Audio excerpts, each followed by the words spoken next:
It's 18 minutes past 7, and the BBC has learned that David Cameron's government knew that the Post Office had ditched a secret investigation that might have helped wrongly accused sub-postmasters prove their innocence. The 2016 investigation trawled 17 years of records to find out how often and why cash accounts on the Horizon IT system had been tampered with remotely. Our economics correspondent Andy Verity has the story.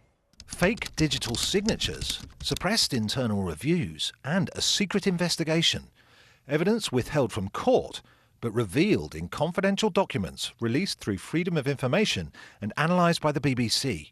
They prove the Post Office learned 10 years ago from an internal review called Project Zebra that sub-postmasters' cash accounts could be fiddled with remotely without their knowledge, a fact that might have undone all their convictions had the Post Office admitted it. A top QC, Jonathan Swift, said the Project Zebra findings contradicted years of denials and told Post Office Chair Tim Parker in February 2016 it must be investigated. We found out that Parker hired the auditors Deloitte to trawl through every transaction on the Post Office's Horizon system going back to 1999 to work out how often remote fiddling had happened and why.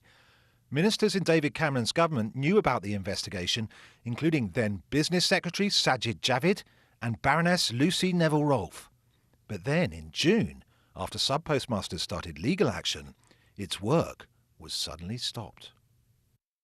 It's like the world crashed on your head, that's all. The government took my house. They made me bankrupt. Senapathy Narantiran, or Naran to his friends, was given a 3-year jail sentence based on evidence from the Horizon system, and its conviction still hasn't been quashed. Since I've been in and out, when I came out, the relationship between our family started going down the drain, and I felt it. If Deloitte's investigation into Horizon had been completed, it might have helped falsely accused sub-postmasters like him to prove something crucial, that the evidence used to jail them, Horizon's data on the cash in their branch accounts, couldn't be relied on. I came to Ramsgate on the Kent coast to show Naran what I'd discovered. Naran, hi. Hi Andy, very nice to meet you. Nice to see you. Yes, Thank you. Thank you. He says the police couldn't find any evidence of theft apart from the false Horizon data. You were trying to tell them it might be the computer. Computer, yes. Somebody is remotely accessing into the computer and do it, but they said no.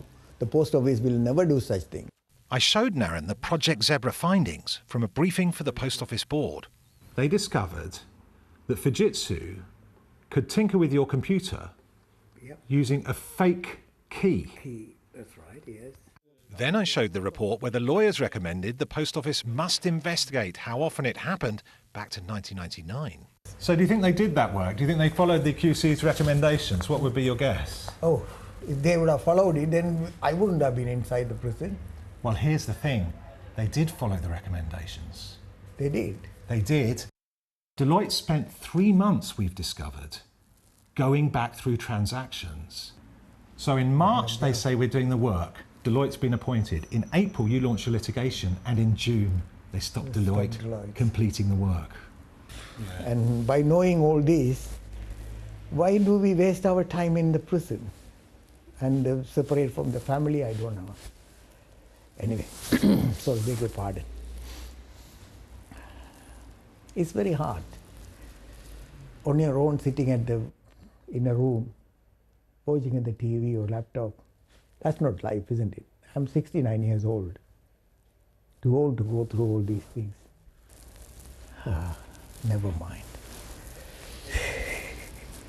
What's a little unsettling is that these documents show the Post Office's own auditors were telling them in 2014 that it was possible for Fujitsu to fiddle remotely with sub-postmasters' accounts. In 2016, their lawyers told them they must investigate. They paid Deloitte to do that and told the government.